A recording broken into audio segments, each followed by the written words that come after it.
Hello, everybody. Welcome back to Hateful Eight Radio. I'm your host, Dylan Lamp. Today, I'm joined again by a friend of the show, John Aslanes. How's it going?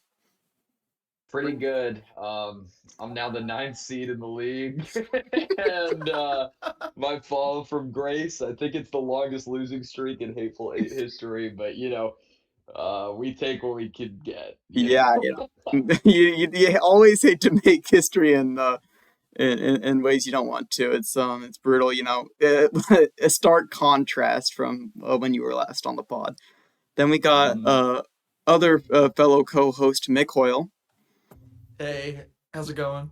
and co-host Brandon Berger. Hello. And let's just get right into it. So we're gonna keep it going with one of our beloved segments of the show, 2 Minute Drill. And I think we'll have Mick start off asking John a question.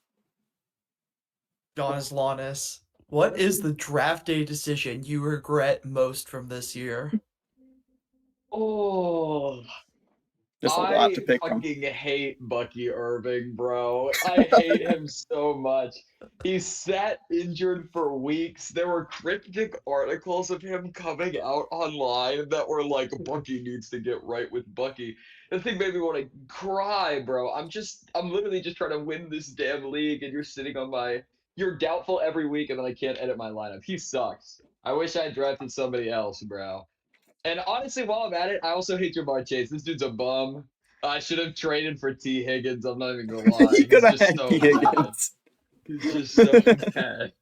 After Okay. like 9 weeks, we got the admittance. Yeah. Yeah. Okay. Then I asked question to Brandon, You sure correct? do. Brandon, you started pretty low in the league, 10th seed. You might still be 10th seed. I'm not sure, but you're looking to claim the toilet bowl. I just want to ask, what guided your season comeback? What set the tone and That's a made the crazy difference question there? to ask, Brandon. Like low key, you know what happened? Like I remember when I think it was like week 8 or 9. I like gave up on my team and immediately they started playing way better. Yeah, I so it was the coach. I It was blew a coaching issue. Yeah. I I blew up my team. I got rid of like Travion. It was really like getting rid of Travion and like one of my other guys. I made like a trade or two. I made the trade with Alec. It was pretty much after the trade with Alec that like my team started like doing okay. And then like the week after I got rid of Travion, he started dropping 20-point games. So I had to trade back for him with Enzo. So basically, if Mike Vrabel just played the guy for the whole season, I'd probably be in the playoffs right now. But that didn't happen. So yeah. Dylan, is J17 dropping a 25 plus point game to carry Alec past Enzo next week? He's playing the Browns. Um, Browns. I got a lot of faith in the Browns defense. I mean, that's like literally the only thing that they got going for them. That's a great question. I wasn't expecting that, but I'll say yes. I think Allen is he's just that guy until proven otherwise. Yeah, I honestly we'll touch on their game more, so I don't want to go more into it. But that'll just be my quick yes question to that. Yes answer to that. Mick, do the Giants draft a QB next year? This is not based off what you want them to do, but do you think they draft a QB next year? I do not think they draft a QB. I think they're aligned enough on Jackson Dart being the guy. It seems to be that whether it is Joe Show next year or whoever it is, I think Jackson Dart has done enough to establish that he is the guy. And as tempting as it is to kind of just take the quarterback with the first overall pick, I don't think we're going to fall into that trap. John, you said that you've been trying to watch a little bit of football this year, mostly the Jets. In your time watching, what is one rule you'd like to see changed in the NFL?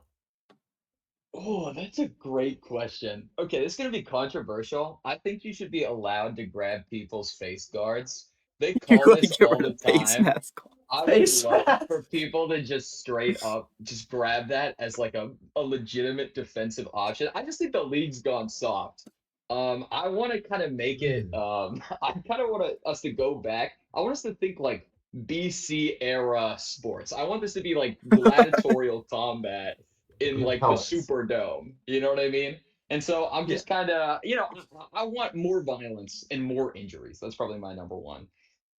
Great. Brandon, Great answer. you know, obviously the Eagles are performing pretty well. They're most likely going to make playoffs. I just wanted, but they're not as dominant as they were last season. And so I wanted to ask, what do you think is the key difference here, and what do you think they need to change in order to make it to the bowl and get another ring? Um, I think that you didn't use ChatGPT to write this question, did you? No, no, no, no, no, no. That's bro. Dude knows ball. Okay, ball number John. I think the main offensive issue is we weren't we weren't playing tempo football. Partially because like we couldn't get the run going. Like the line's been beat up. Saquon is playing like a fucking dickhead. Like we looked great against the Raiders because Jalen Hurts only had to throw the ball like 20 times. When that happens and he can run, like we play well. 3 touchdowns from him. You know, he almost scrambled for another one. He would have had 4 touchdowns if Dallas Goedert didn't drop the ball.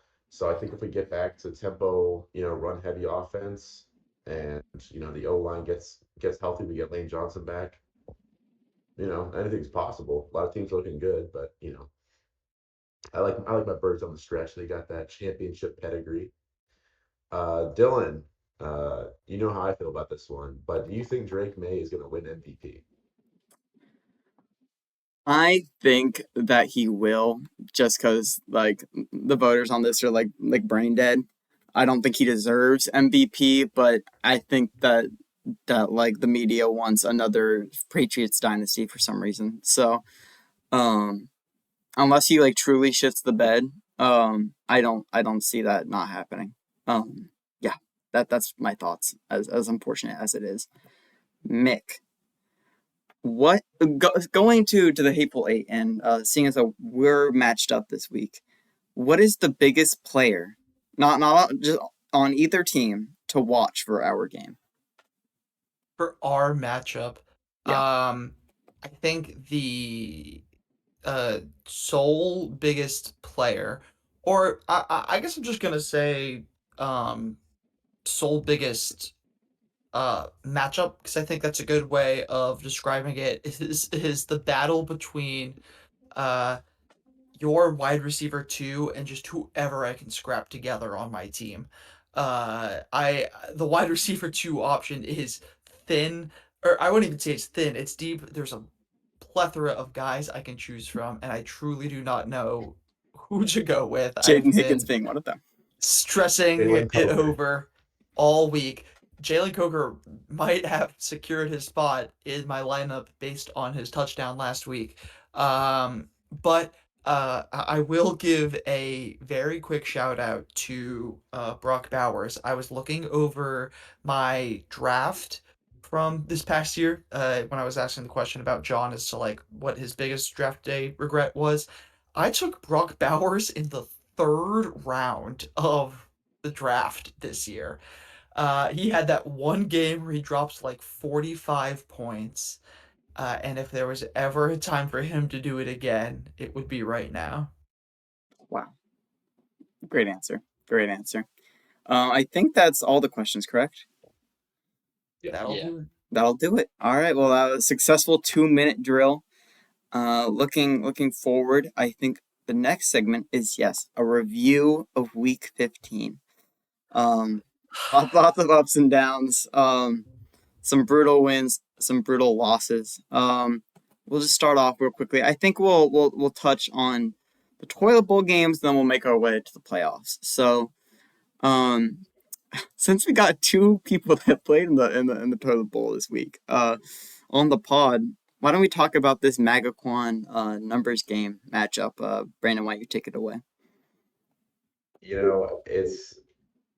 It's just John asked me what like had it happen for me to turn my season around. It's because Trey McBride keeps dropping like 20-30 point games.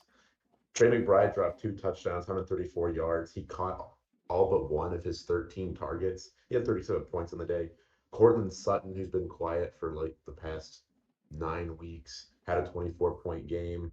Um, Travion, who was a guy who was doing fuck all for me, finally, is showing up. He had 30. Jared Goff had a pretty good game because he got into a shootout with the Rams. So this is just like my team is playing hot. All my other guys pretty much got to their point expected, except for my kicker who had 0, but like kicker. And then once again, John's much maligned team is putting up me weeks 1 through 7 numbers. So I don't Yeah, know, John. John, I do you have mean, any this thoughts? is your platform, John. Like, give us. This is the Give us first the time we've narrative. talked to you since Give us the narrative. Yeah. the losing streak has begun. So just you can just lay it out there. Tell us how you're You know, feeling. I came on this podcast weeks ago and I flaunted. I came on here, I basically danced. I called everybody a worse coach than me. And I remember because I listened to the podcast then, tuning in immediately after Dylan kicked me out of the Discord because I was being too annoying.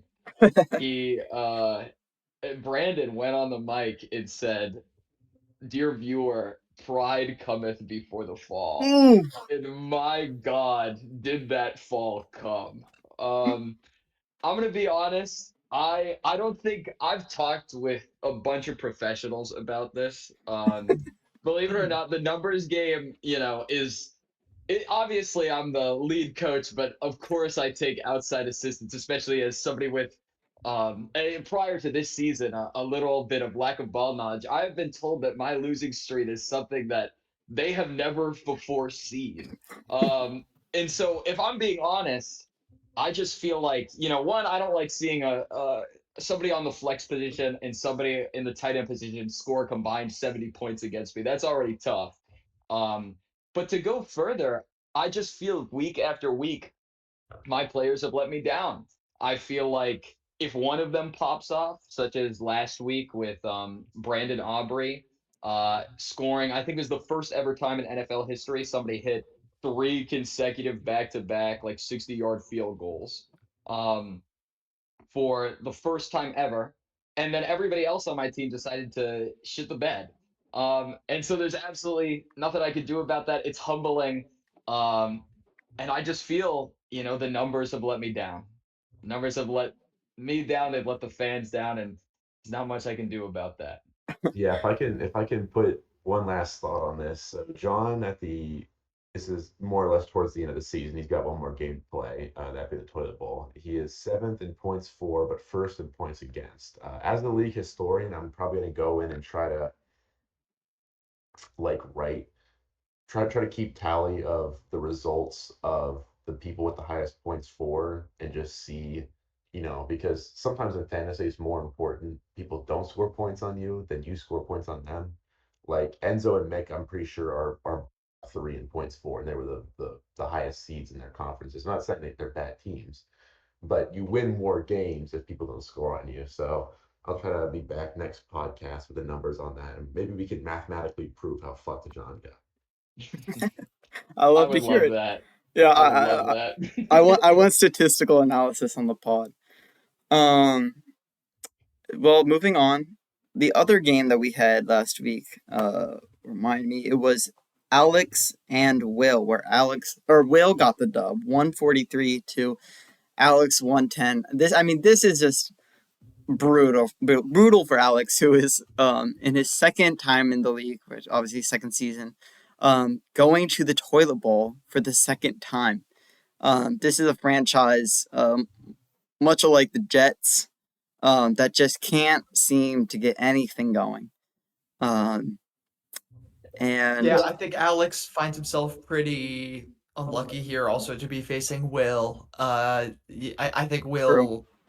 Will was a playoff team that the cards didn't fall his way, and so he finishes just outside the picture, and shows his colors. Puts up a 143 that would have beaten, I think probably half the teams last week at least. Mhm.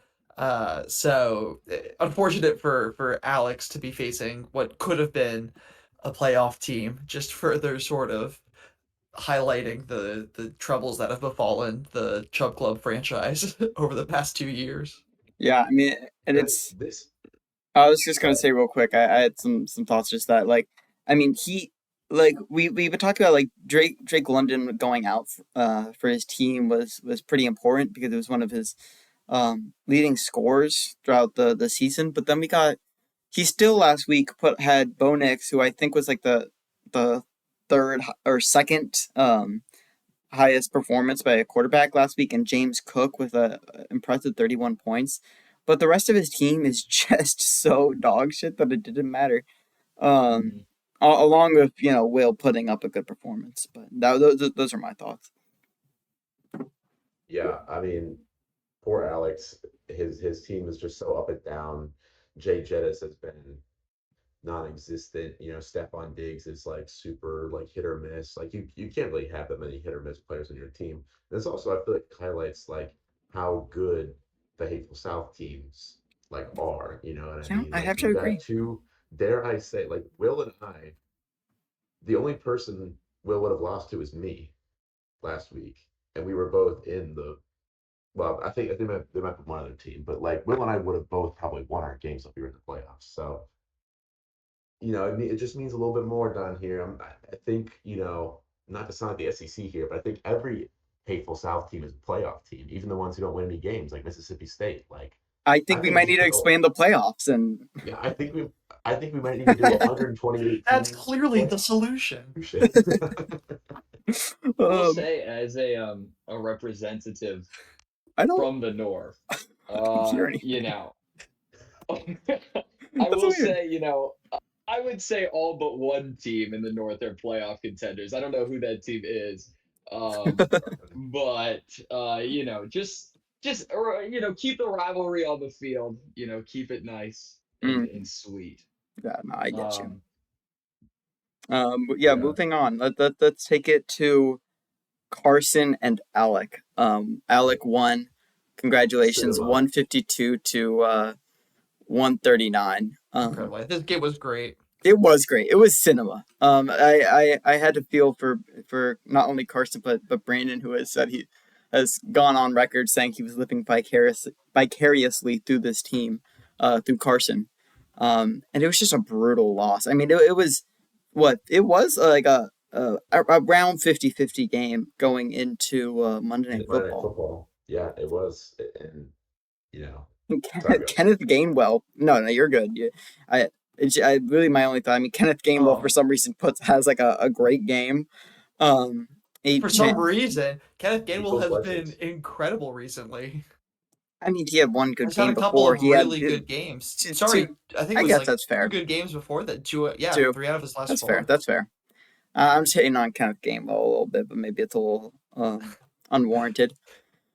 I No, feel that like was that's one I told Alec at one point. Alec was like debating about which running back to pick up, and I was like, I think Kenneth Gainwell would do a good job. And ever since that point, 4 out of the last 5 games, he's dropped 16 points or more. Like that's nuts. making the 2025 Golden Touch, bro. Oh, Um, brutal. yeah, But this was a fun game. There was a lot happening. It was super close. I remember for most of this match, it was just sitting at like 50-50 odds for just like almost the entire game. It came down really to Sunday night, Monday night. yeah, I do Yeah, wonder how things would have changed if it weren't for the injury to Mahomes in the game. I feel like that would Yeah. have Well, there was only 2 minutes left in that game when he got hurt. I yeah. still feel, because I don't know if you guys watched the clip, but the commentator or the person that was officiating the game or whatever, um kept saying like it's not over even after the ACL injury. It was like absolutely so obviously over. He was like, you never know when that Mahomes magic might come into play. Magically um, repairing his knee. and so I think that maybe potentially there could have been something there. And then of course if his one of his plays had done slightly better. I just think it's a rough, as somebody who's also lost a quarterback to injuries. It's a tough look and a tough situation to be in. Yeah.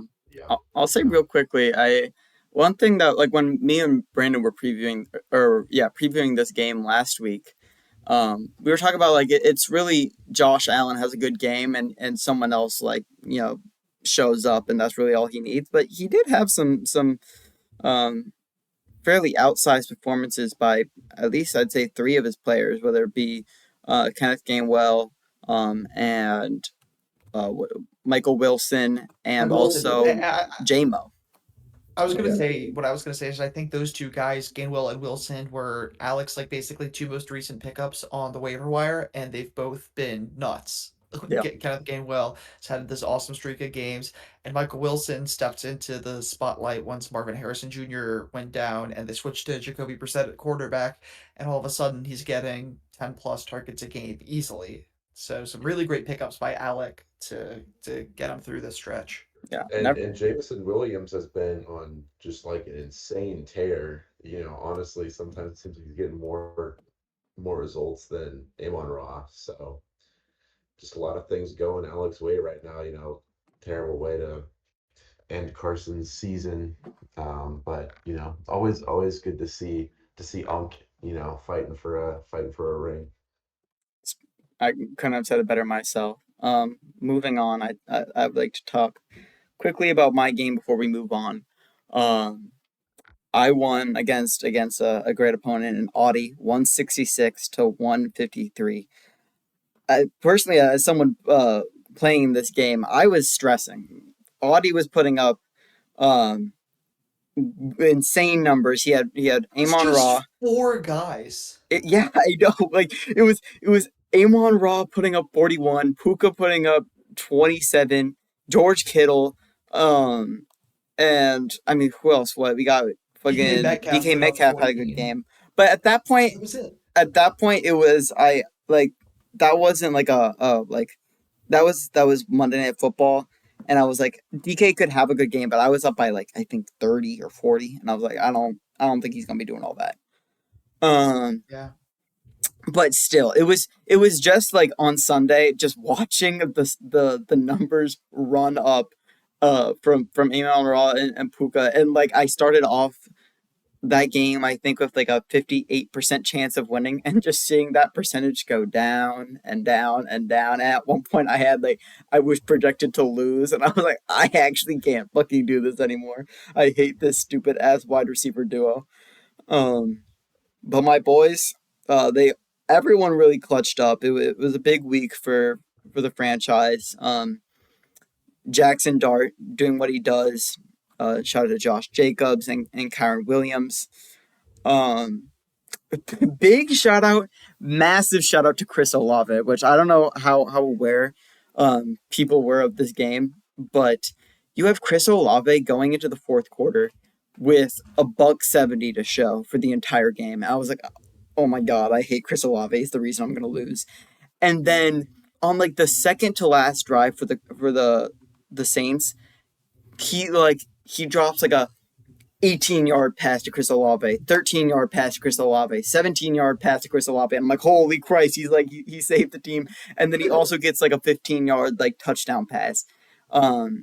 And racks up these points. It was like no, it was actually the most like legendary performance I've ever seen, like in the fourth quarter out of like any of my like fantasy players. So huge shout out to Chris Olave, because honestly I don't think I would have won if he hadn't done that in that fourth quarter showing. So I don't know if anyone has any more thoughts about my game. I think that's where we'll end it. And I think this is a great place to move on. So this is sort of for me. I hold near and dear to my heart a lot of QBs around this league. I think a lot of quarterbacks they get thrown to the street, just like how people have been seriously considering Jackson Dart, like putting him to the wayside and drafting a quarterback for the Giants. I think that quarterbacks are sometimes um, thrown away before they've really been given a chance. That isn't the case for all these people, but I just want to give some of the quarterbacks in this league some respect. So we're gonna quickly talk about someone coming back to the league. People are saying that it's because his 5-year post NFL health insurance was coming to a close, and he wanted to up that. We got Philip Rivers for the Colts. Mick, why don't you talk about as our resident senior bowl? Resident Punk. Yeah. Look, man, it's so funny. I was talking about this the other day. It's one thing when uh, a 39-year-old, 40-year-old Joe Flacco unretires, and he's I think a year and a half removed from the game. He just started doing some commentating. We saw him on TV a few times, and then all of a sudden it was just, whoa, Joe Flacco is going back to the league. And I thought that was insane. I thought, no way Joe Flacco is coming back to the league. Like, this is crazy. Let the guy retire. Uh, and sure enough, 44-year-old grandfather Philip Rivers makes another appearance in the NFL after, again, I believe he was a semifinalist in the Hall of Fame vote this year, which he now gets completely reset in, and he's gonna have to wait another 5 years to be up for vote again. It's legendary, but hey, he looked pretty good. He moved the ball well. He was accurate. The Colts game planned for it well. They designed a lot of really quick throws. They really protected him well so that he didn't have to scramble at all, and held in a game with the Seahawks where it required 5 or 6 Jason Myers field goals for them to win. So shout out Philip Rivers. Like, genuinely awesome stuff to see a 44-year-old Philip Rivers just show that he's still got it. Yeah, well, going off that, I think I'll ask the class, open to discussion. The Anthony Richardson has been cleared to play. Do you think that the Colts should move on to Anthony Richardson for the rest of the season, in hopes that they can keep their playoff hopes alive, or stick with Philip? Dude, AR-15, like he looked he I mean, no hate to the guy, but he was kind of part of the reason the Colts were like shitty last season, you know? Like, I'm not sure how much they changed their system. Maybe there was a major overhaul, but if the system is the same, he didn't work. I don't see why they would go back to him. I mean, Philip Rivers just showed he can at least like steer the ship, against a really good NFC team, like a top NFC West team. They're in a conference with another top NFC contender. Unk as he is, I think if you game plan for him well enough. Now, granted, I think defenses could probably have enough time to figure out Philip Rivers. So that's kind of a decision you need to make now. It's like, are we going with AR? Are we going with Philip? If so, like, we got to be all the way in on this guy because, again, defenses are going to have time to realize, hey, this guy cannot move in the pocket. He is old and slow and fat, So, like, if he is asked to do any sort of scrambling or any kind of juke move whatsoever, it's not happening. Um, so I think there's a genuine safety. Like, I think Philip Rivers' health is genuinely in danger every time he gets out onto that field. So I think if you're the Colts, you also just don't want to do that to him. And so I think if Anthony Richardson is good to play, I think the right thing to do is to put him in, whether that improves your playoff chances or not. I think that's the right thing if we're looking at Philip Rivers like a nursing home patient, you know. But I think we need to give this man some credit. He's 44 years old, gets the call from fucking Indiana, and decides, you know what, I'm coming back. I'm making waves. It's Oh, something that's my tough. mom said because she was watching the game today, like a recording of it or whatever. And I said, I was like, oh, old ass Philip Rivers, damn, he's chopped, he's horrible, whatever.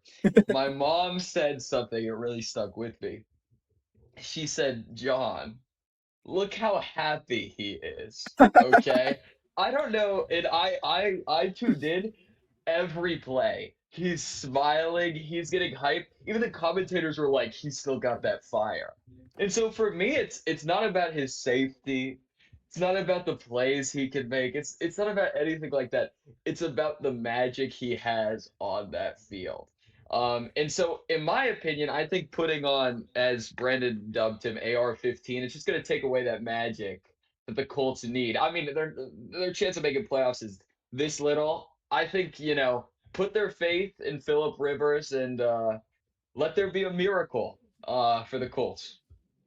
Yeah, I think honestly, you honestly just inspired me. That was kind of beautiful. I think the only way that the Colts make it to a Super Bowl is for a Disney like esque miracle to occur, and I think he has some of that Disney magic. So yeah, I'm really liking All that take. 10 of his children standing on the sidelines. Eleven. Like the Wow. 11. He has 11 children. 11, 11. Oh my like the God. dwarves and the woodland animals that are Yeah, Yeah, gonna yeah, yeah. help him succeed. yeah. And the trees will sing. Okay, hang on. So we were just talking about the oldest unk in the entire league. And now we get to talk about a young guy, nine, good old Yes. nine. Now we were kind of hyping him up in the group chat, and Mick was like, "Can y'all stop? Can y'all stop with the glaze?" And like, okay, yes, low key, like he had a good game with some like very questionable throws against a porous Cowboys defense. However, like watching a swaggy white boy ball out on a team that has no playoff hopes against the Cowboys, like it's always gonna make me happy. Running like the naked bootleg, one of my favorite plays of all time. I remember sitting there on the couch and I was like, oh my God. I was sitting next to my friend Greg. I was like, Greg, Peyton Manning did that like 8 years ago, but it was way slower because it's Peyton Manning. But like And he I didn't love gritty that into the play. end zone. And he didn't get in the end zone. He kind of like almost stumbled and fell. And I was like, I love that play. So you want to talk about magical moments. Watching nine gritty into the end zone was kind of magical to beat the Cowboys. Watching Dak Prescott like crying on the side, like I'm getting outplayed by JJ McMahon, the ball off McCarthy. I mean, Mm. I guess I'll like tap in. I went into that game, and I was like, I've been laughing at JJ9 McCarthy quite a bit, but I haven't actually like fully watched a game of Vikings football, and I was like, you know what? I want to like genuinely um like look at this game. Like I want to see if I think there's like any world in which he could be a coachable quarterback that could do something in the NFL. And I left it thinking that I like I think not I'm not saying that he is going to be a like serviceable like NFL quarterback, but I think that he looked coachable, that he could actually improve. Um I am curious to see what the Vikings do in this offseason. Whether they get another quarterback, like trade up, or if they stick with nine. Okay, Nick, I see you shaking your head, but you have to at least admit, out of anyone in the NFL, Kevin O'Connell is maybe Yes. the one guy who could take a bad quarterback and make him below average. I actually don't disagree with that in the sense that, like, I like Kevin O'Connell. When Daniel Jones got released from the Giants, I remember the Vikings were one of the spots that was rumored to be interested in him, and I was excited for Daniel Jones because I thought that he would do pretty well under Kevin O'Connell. So I like Kevin O'Connell. I do not like JJ McCarthy. I do not like Nine. He played Brandon, you couldn't have said it better. He played one good game where he probably could have thrown multiple interceptions if the Cowboys receivers didn't have bricks for hands. Sorry, their cornerbacks didn't have bricks for hands. Uh, like, was this the first time you guys had watched JJ McCarthy this year? He's been No. horrible. Just like literally a handoff merchant. He has single-handedly tanked Justin Jefferson's entire career. Justin Jefferson was on track to be one of the best wide receivers of all time until 9 showed up. Like, this is he is so not good at football, and I truly cannot get behind it. Sure, he's a little steezy. Sure, he gritted into the end zone. You know who else like gritted into the end zone? Probably was like Will Levis. Like it And he doesn't looked matter. good. The Mayo Man. No, I get it. It's fun, and don't get me wrong. Anyone beating the Cowboys is a win in my book. So shout out 9. But I truly do not think this guy is anything special. I really quickly want to add that. So when you guys started calling him 9, I had no idea what the fuck you were talking about. So I had to figure it out. But I have him on sleeper now. I just want to read the last sentence that it says so that we can get an understanding. If you're looking for a second QB or are desperate, McCarthy's rushing potential makes him a solid snatch. I Having was looking at that JJ as your McCarthy. description is insane. That it's It saying doesn't if you are desperate is ridiculous. I'm just gonna trust sleeper on this. This dude definitely ain't got it. He's also, I don't know, he looks like a jerk. So, Dude, a little off topic, but still on JJ. He like I sent this to Enzo, but he like on his TikTok reposts, I guess he didn't realize that people could see them, and he had just reposted tons of like JJ McCarthy edits. There were like ones where it was like some like other quarterback and like him playing bad, and the edit would be like, "Is there a real N word in the room? Is there a real?" And then it was like an edit of him, and it was like AI, and I was like, JJ, no. And then I looked back a day later, and all of his reposts were gone. oh no. I, I was like, oh my god, he is just so So helpless. so John, have you heard? Do you know why he's called 9?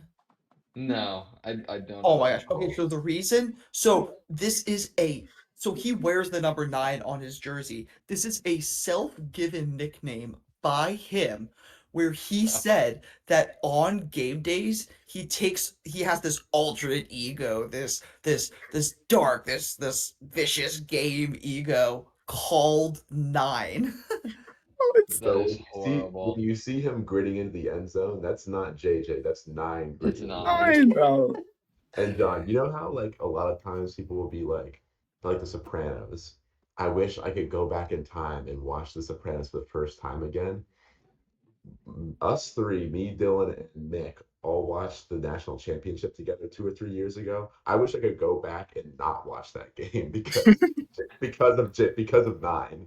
That's how ass he was. Which is why it's literally him and Philip Rivers are must watch football. Like you have to watch them Literally. because you don't know what's gonna happen. Yeah, when he throws his It's like third it's like when, interception, that is not do you guys JJ McCarthy, remember? that is 9. Do you guys remember when Josh Dobbs was the best quarterback in the NFL for 2 weeks? Must Cinema. watch television.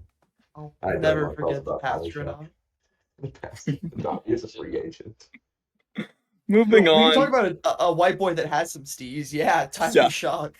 Yeah, okay. I want to talk about Tyler Shuck because I texted the group our group chat with Brandon and Mick after the Saints Panthers game this week, and I said I think it's time we have a discussion about Tyler Shuck, and they both laughed, right? But I unironically think that Tyler Shuck has the ability to be a good like a actual starter quarterback in this league. He's been playing like extremely well on his not extremely well. I don't want to go that far. I'm not that much of a Blazer, so I need to reel myself in sometimes when I talk about NFL quarterbacks. But off of what his first 9 starts in the league, he has I think 9 touchdowns. He has I think 4 interceptions. 5 intercept. Yeah, okay. 5 interceptions. 6 TDs, 5 picks 65 in picks. 8 Okay. starts. In 8 stars. Wow. Look at me. I had all the numbers correct. I I thought he looked. I watched some of that Saints Panthers game. I was like genuinely impressed with like what he could do, um, moving the ball.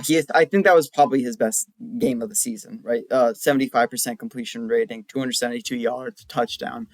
Um, he actually looked like if he wasn't on like a like complete dog shit team like the Saints, like he could like, actually get something moving. But I'll open the floor to discussion.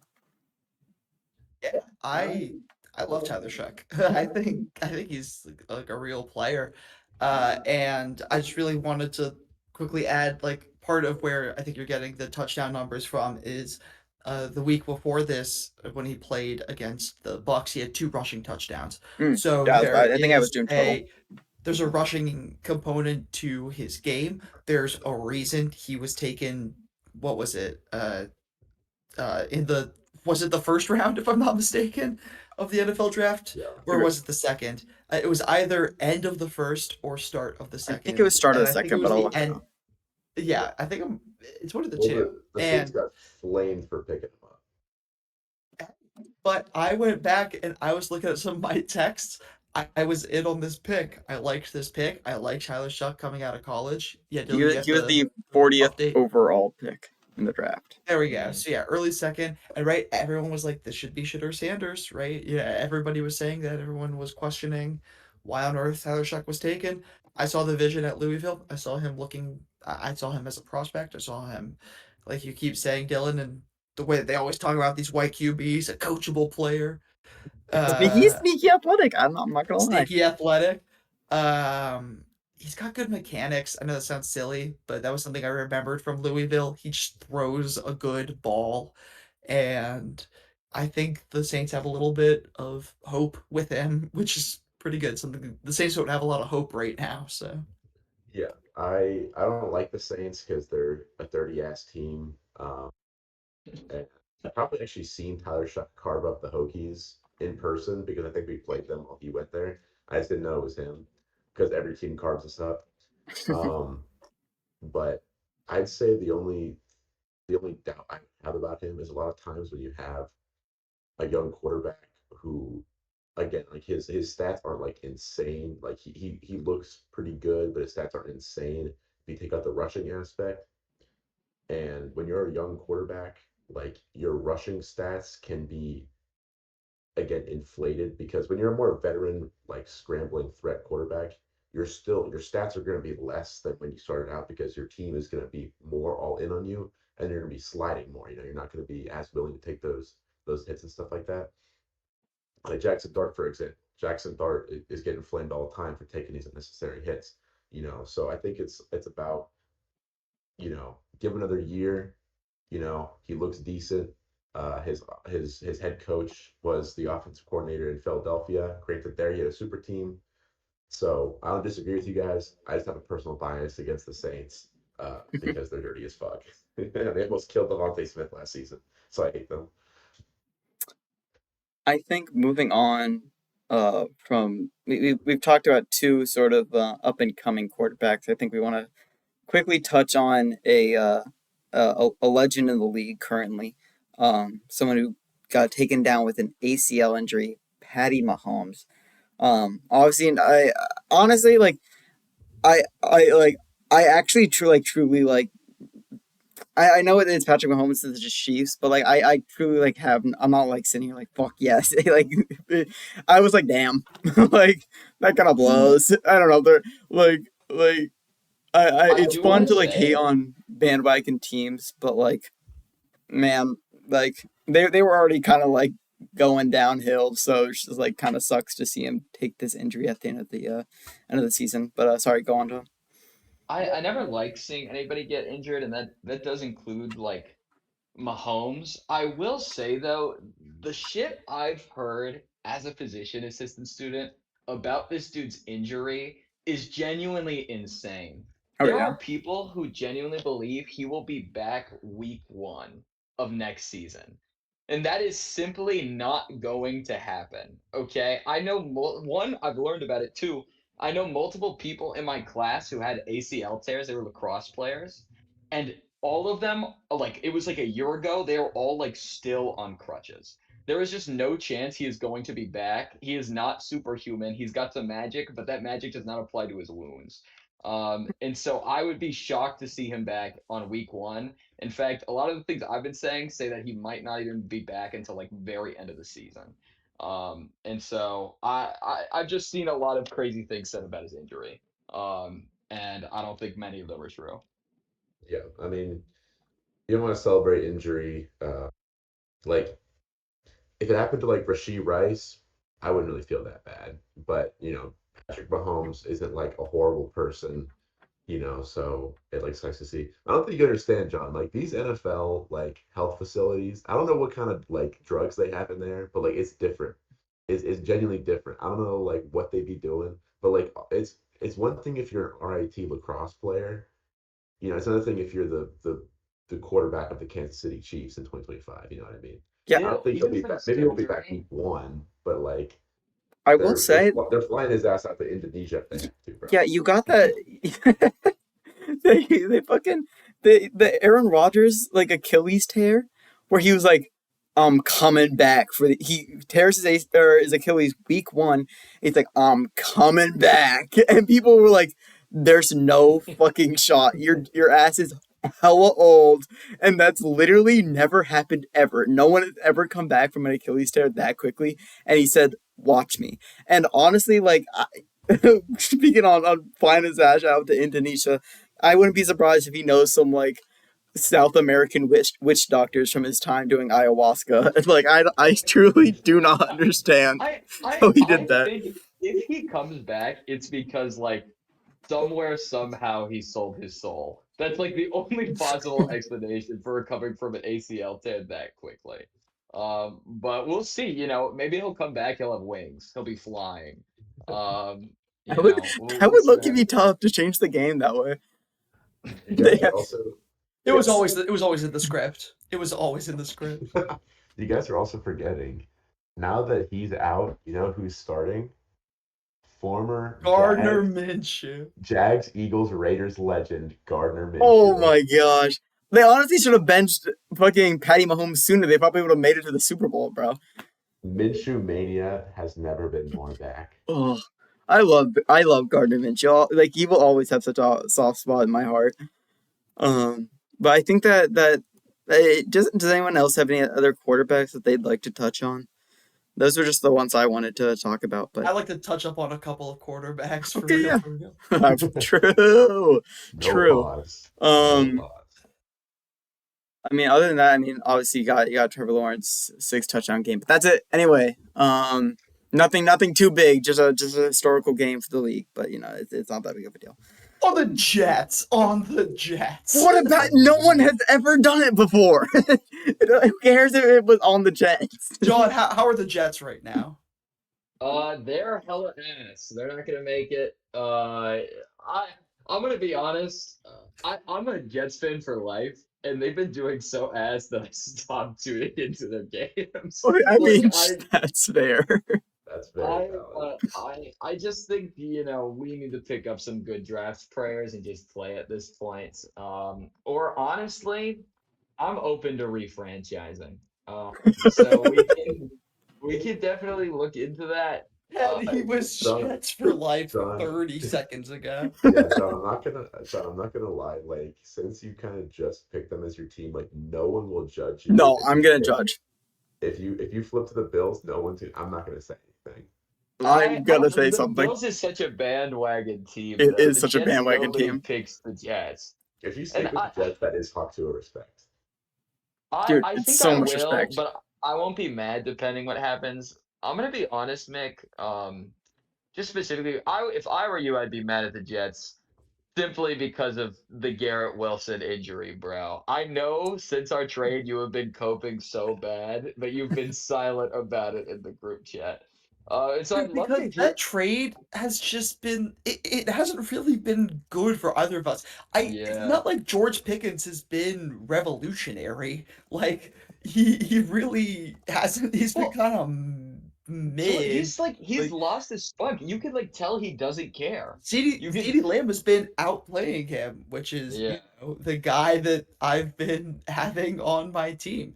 So, yeah, I don't know. And then, of course, Roma Dudze hasn't done jack except for he had one Yeah. good game, and Yeah. that was it. So no regret there. DeAndre Swift has been all right, but yeah, it's been it's such a nothing trade at the end of it all. It was this big hyped trade. We spent weeks working on it, and it has amounted to absolute jack shit. Yeah, it's a little sad. Uh, Sad. but Sorry, go ahead. yeah, that's about all I have to say on that subject. Tensions in the league get reduced so much after the trade deadline because so much of my rage was because of John's shitty ass trade. You know what else caused a lot of my rage, bro? Is fucking Audie's bitch ass. Audie, Audie, first of all, never says anything in the group chat. He's the only one. We have two expansion teams who have both said infinitely more than a founding member of this league. Even I know Carson's said something. I know bro's phone works because he posts stories of him and his girlfriend all the time. All right. I know that phone. I know that phone work. Okay. And he could have improved his situation so much. He had two generational receivers. He could have traded for so much capital. This dude could be a playoff contender right now. And guess what? He's fighting for fifth place. He's where I was last season. So, Adi, get your shit together, bro. You're an embarrassment to the league. I'm glad you're in the hateful north. You don't belong down here with us real fantasy footballers. Whoa, So, It's actually so whoa, true. in the South, once again, not beating the accusations Uh, against them. Dude, I actually hate having a hateful North representative on the pod, bro. Like, yeah, welcome it's to our media machine, John. Like I'm watching Fox News. talk about Audie and sending nothing in the group chat. I have a segment where it's kind of a nothing burger in and of itself, but it was a request by a, a listener of the pod, my father, where he asked, he's in a he has a fantasy league with some of his friends from high school and college, and he's made his way to the semis. And he told me, and quote, I've kept it together with duct tape, which will be quite evident by the two players that he's asked us to choose between, for a start sit question. He's asking us, should he start Jaden Higgins or or Keenan Allen this week? Keenan Allen and his bald ass head. Brandon, I'll let you take this away.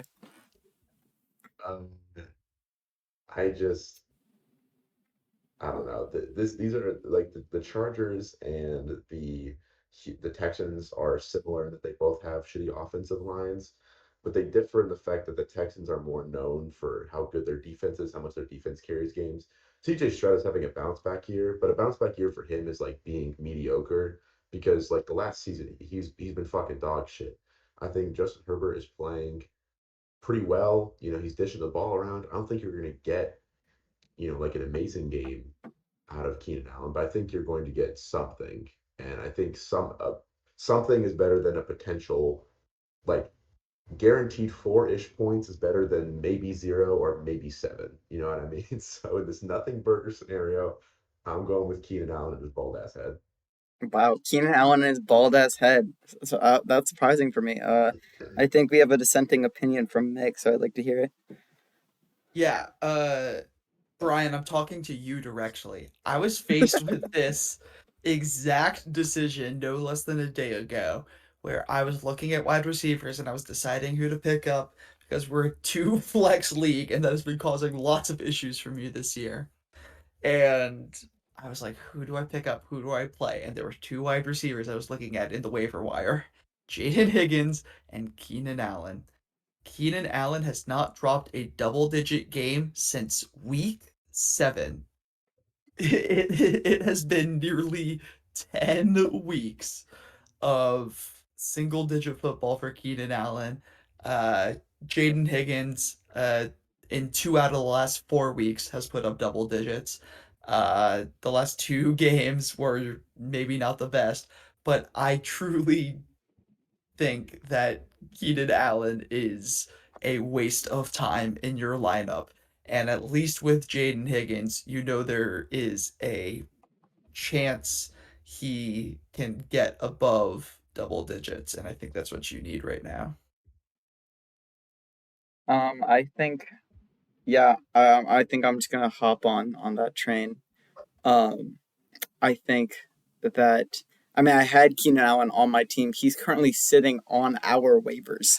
So I think Dylan, do you remember how you got Keenan Allen? I do, and it was the most beautiful, glorious thing in the entire world.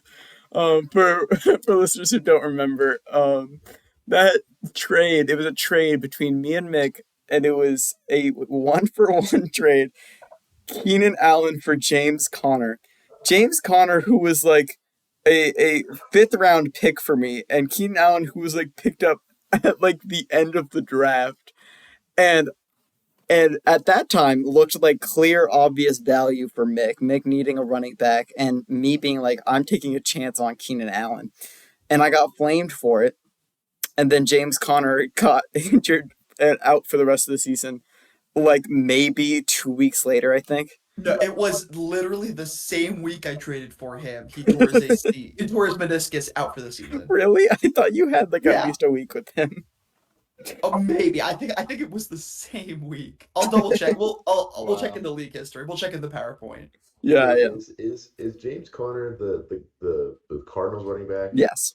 And how the Cardinals had like their 1 through 3 string like all like have their Yeah, legs Bam Knight is explode? also now hurt this week. He got hurt last week, and so they, if anyone's desperate for a running back, you can beat the Cardinals.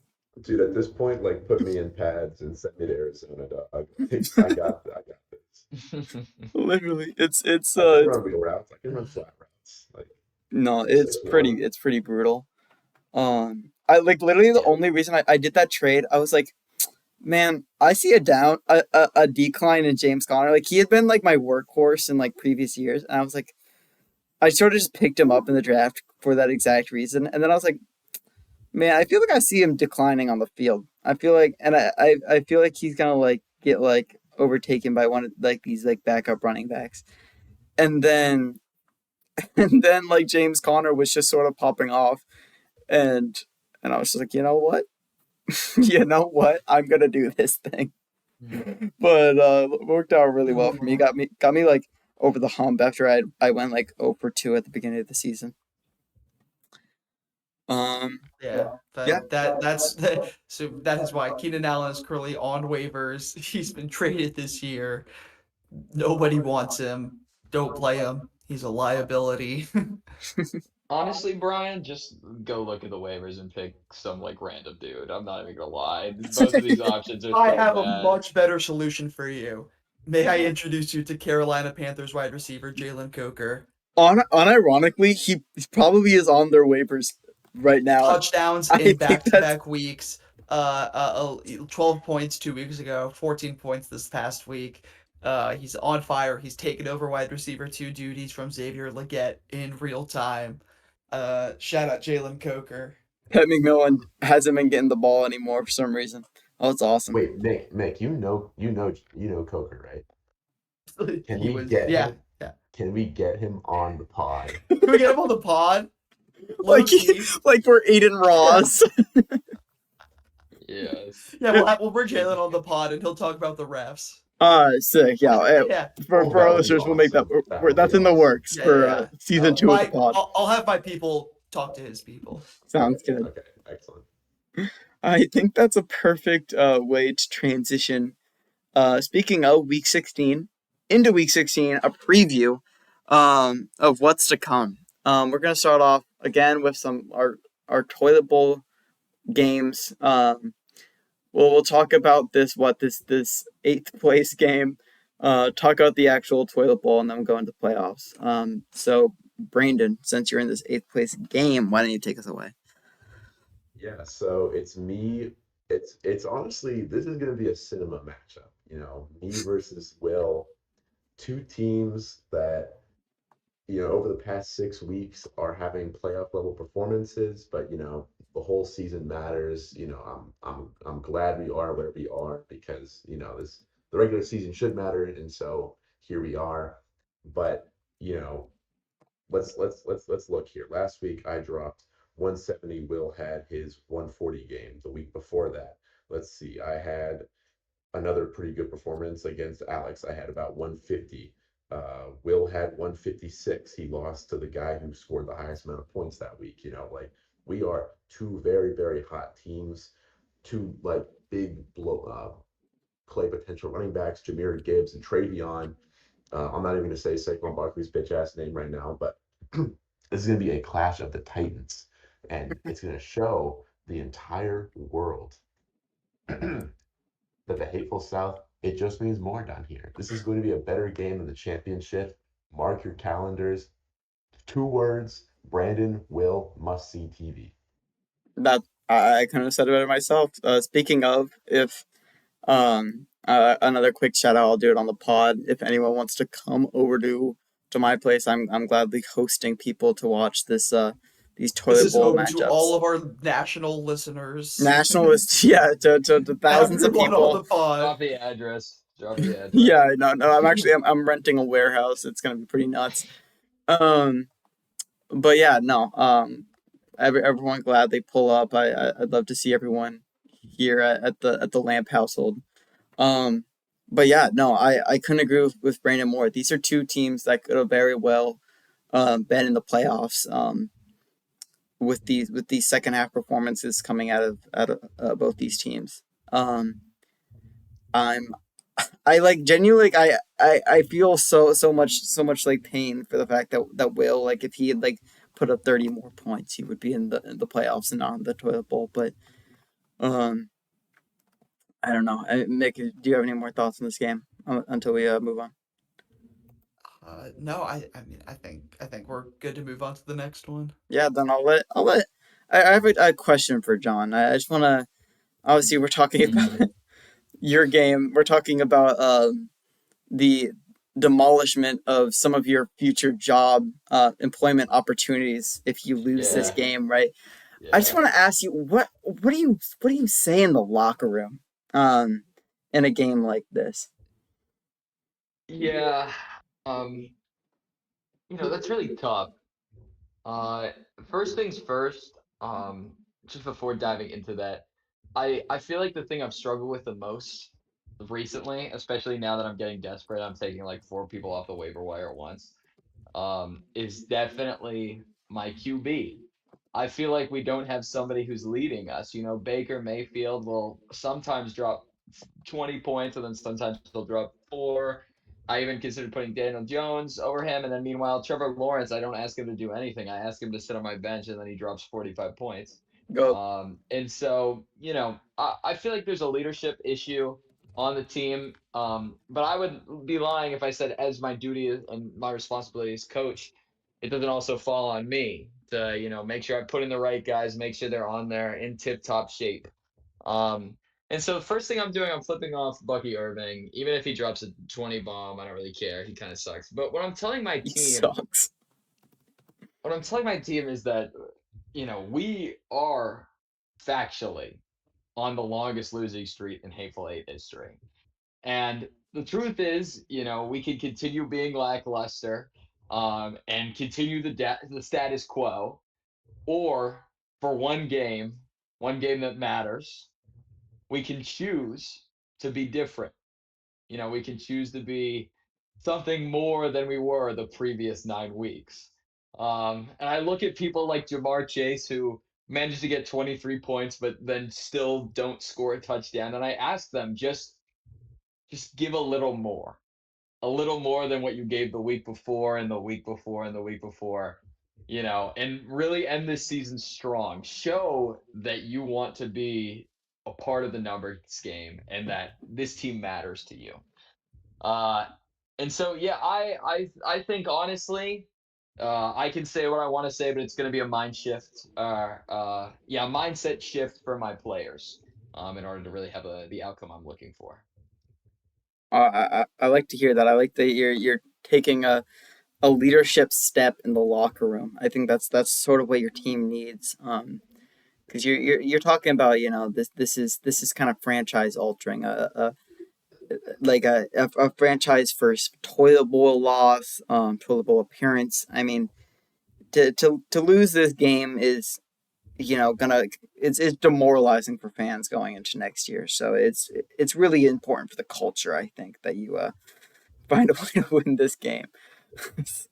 Yeah, I completely agree. Yeah, sorry, Yeah, I got John, this. I will say, John, I feel like if there's any game to break the win streak, like it has to be this one. I think firmly over the past couple of weeks, the unfortunately the two worst teams in the Hateful Eight have been you and Alex. So I think this is truly like we've reached this point. This is where, the final stand has to occur. Yeah, I really do think this is a Clash of Titans. And I think it's only gonna get a little more difficult as we move on. But Alex, I'm not rooting for you, but I do wish you the best for this game. And whichever one of this the punishment, we'll see what happens.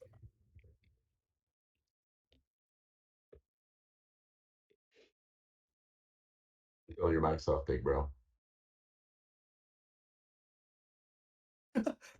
Okay. Dylan just has no idea what's. I'll handle this one. Okay, so going on to the games that actually matter for the majority of the viewers, let's cover the smaller one here. This could be a pretty big upset. Enzo versus Alec. We kind of touched on this earlier. I asked Dylan what his thoughts were. Alec, again, we've been hating on this dude for weeks on end, and he just keeps finding a way.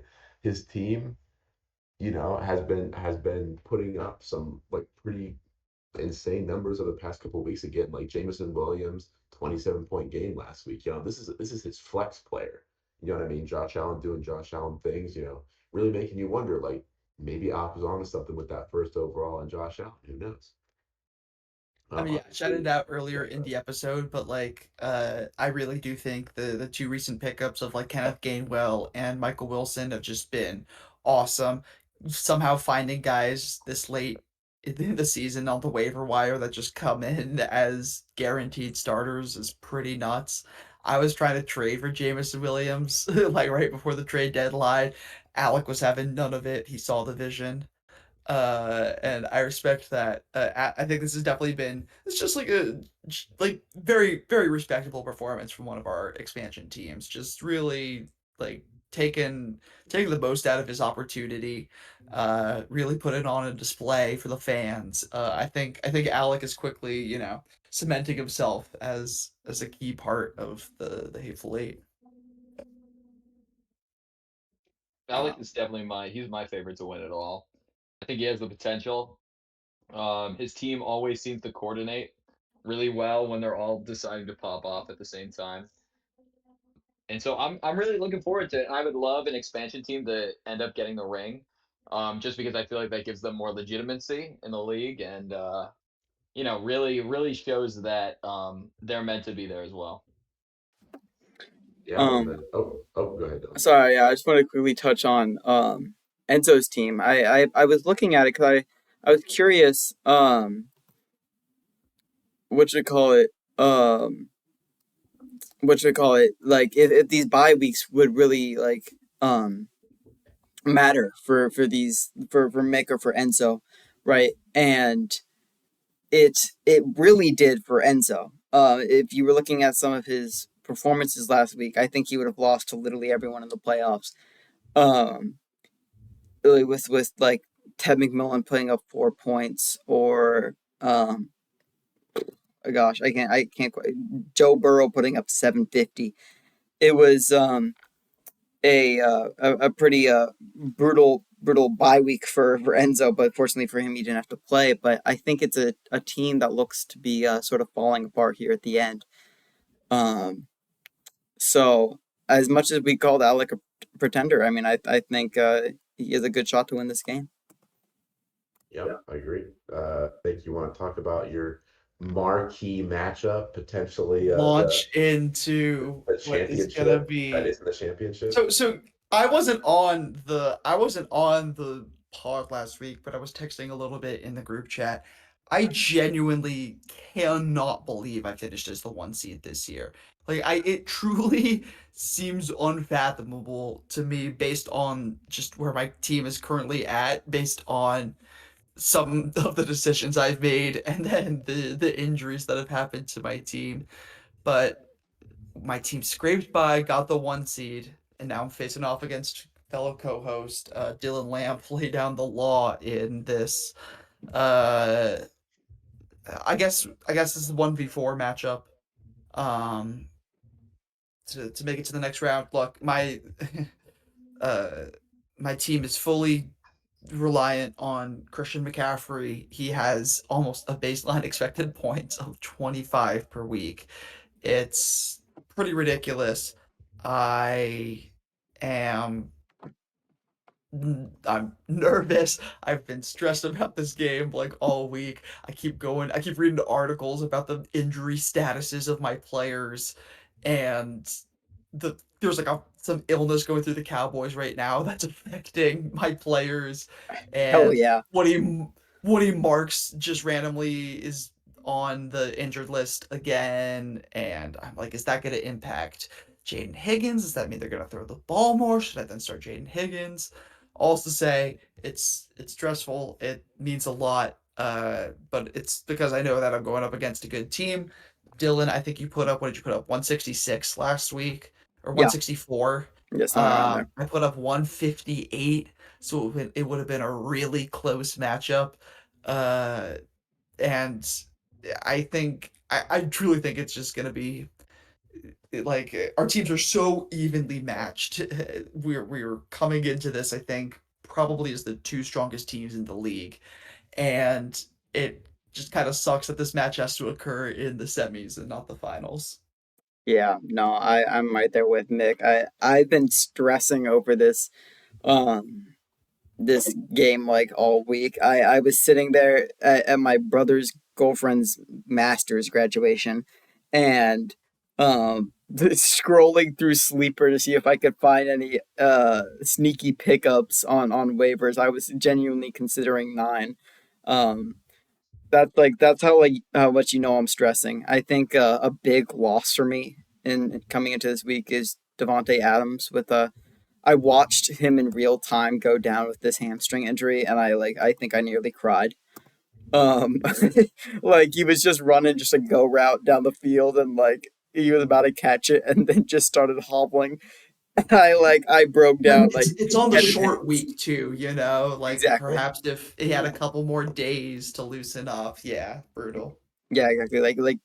Sean McVay like at the very beginning of the week was like honestly like it looks like he could maybe play, but now he's doubtful. He's like certainly isn't. But it really does feel like maybe if it wasn't on this short week that he could somehow find a way to come back and play it. But it is what it is. Honestly, I think it is kind of poetic that it sort of forces me.